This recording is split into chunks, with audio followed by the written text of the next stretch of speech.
So this is called Giraffes Can't Dance. Gerald was a tall giraffe whose neck was long and slim, but his knees were awfully bandy and his legs were rather thin.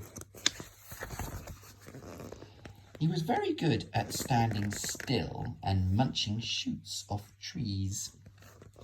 But when he tried to run around, he buckled at the knees. Oh no. Now, every year in Africa, they hold a jungle dance where every single animal turns up to skip and prance. And this year, when the day arrived, poor Gerald felt so sad, because when it came to dancing, he was really very bad. The warthogs started waltzing, and the rhinos rock and rolled. The lions danced a tango, which was elegant and bold.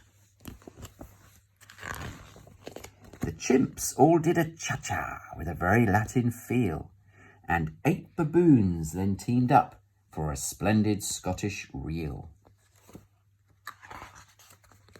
Gerald swallowed bravely as he walked towards the floor, but the lions saw him coming, and they soon began to roar.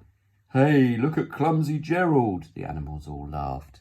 "Giraffes can't dance, you silly fool. Oh, Gerald, don't be daft." Gerald simply froze up. He was rooted to the spot. "They're right," he thought. "I'm useless. Oh, I feel like such a clot." So he crept off from the dance floor and he started walking home. He'd never felt so sad before, so sad and so alone. Then he found a little clearing and he looked up at the sky.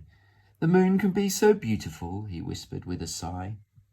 "Excuse me," coughed a cricket who'd seen Gerald earlier on, "but sometimes when you're different, you just need a different song. Listen to the swaying grass and listen to the trees. To me, the sweetest music is those branches in the breeze. So imagine that lovely moon is playing just for you. Everything makes music if you really want it to." With that, the cricket smiled and picked up his violin. Then Gerald felt his body do the most amazing thing. His hooves had started shuffling, making circles on the ground. His neck was gently swaying, and his tail was swishing round.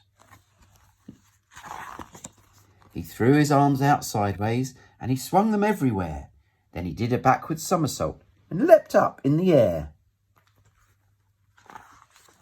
Gerald felt so wonderful. His mouth was open wide. "I'm dancing! Yes, I'm dancing! I'm dancing!" Gerald cried.